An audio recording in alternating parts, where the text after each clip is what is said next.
প্রথমে একটাই কথা বলি, শুভ দীপাবলি। আর হ্যাঁ, দীপাবলির অনেক শুভেচ্ছা তোমাদের। গাইস, আজকে আমরা চলে এসেছি রেডি হয়ে মা আগমেশ্বরীতলা মন্দির। আর হ্যাঁ, এসেই আমি এক প্যাকেট ধূপকাঠি কিনে নিয়েছি, কারণ ধূপকাঠি জ্বালাবো, মার কাছে দেখাবো। আর হ্যাঁ, মা আগমেশ্বরীতলার কথা কি আর বলবো, সেটা তো তোমরা সবাই জানো, মার কথা কে না জানে। আর হ্যাঁ, এইদিকে দেখো আমি ধূপকাঠিটা জ্বালাচ্ছি, ধূপকাঠিটা দেখাবো মাকে, কারণ যেহেতু এই বছর আমি উপোস নেই, পুজো দিতে পারছি না। এমনি পুজো দিতে এসেছি, মানে তোমাদের দাদা ভাই পুজো দিল, আমি দেবো না। হ্যাঁ, আমি না দেওয়ার কিন্তু একটাই কারণ আমার ছেলের মানে মাথার চুল মানসিক আছে 18 মাস পর্যন্ত।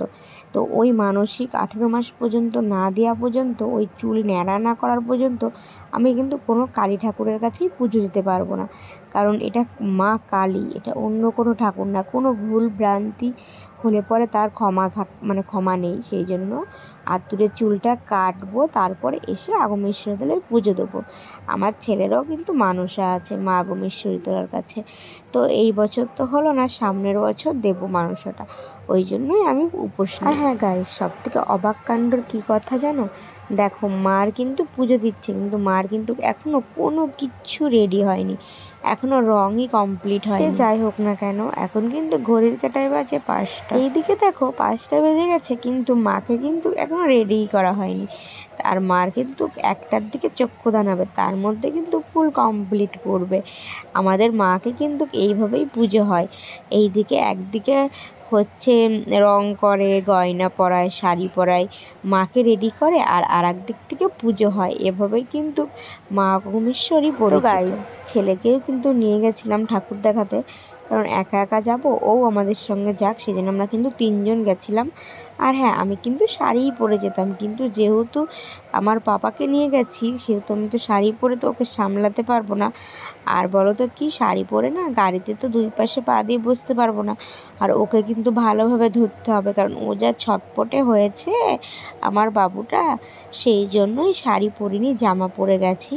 কারণ বলো তো কি, পুজো আসরা একটু শাড়ি পরতে ইচ্ছা করছিল, কিন্তু পরতে পারলাম না। আর হ্যাঁ, মাকে কিন্তু কমপ্লিট করার পর দেখো এরকম লাগবে, মা কিন্তু পুরো সেম এরকমই সাজবে, এরকমই হবে।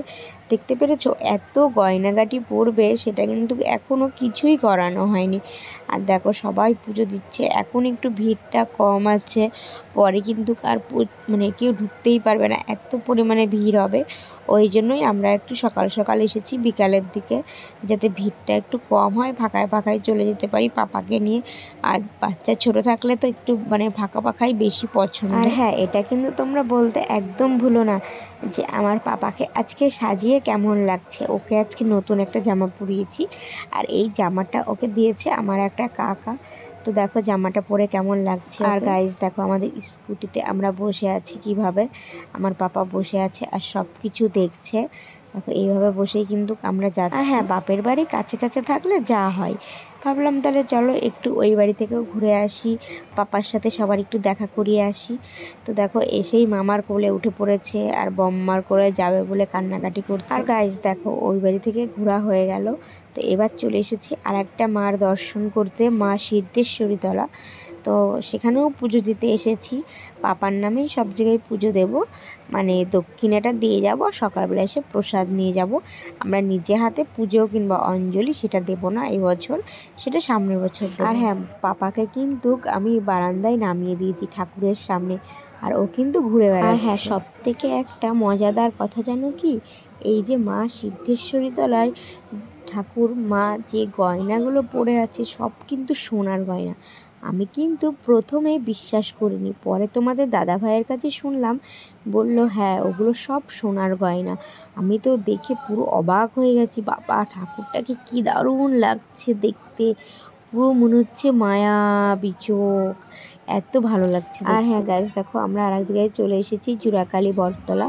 তো এখানকার নামের সাথে কিন্তু এখানে দেখো ঠাকুরটাও মিল আছে, কারণ জুরাকালী, আর এখানে জুরাকালীরই পুজো হয়েছে, জুরাকালী বটতলা বলেই আমরা এটা জানি, এটা পরিচিত।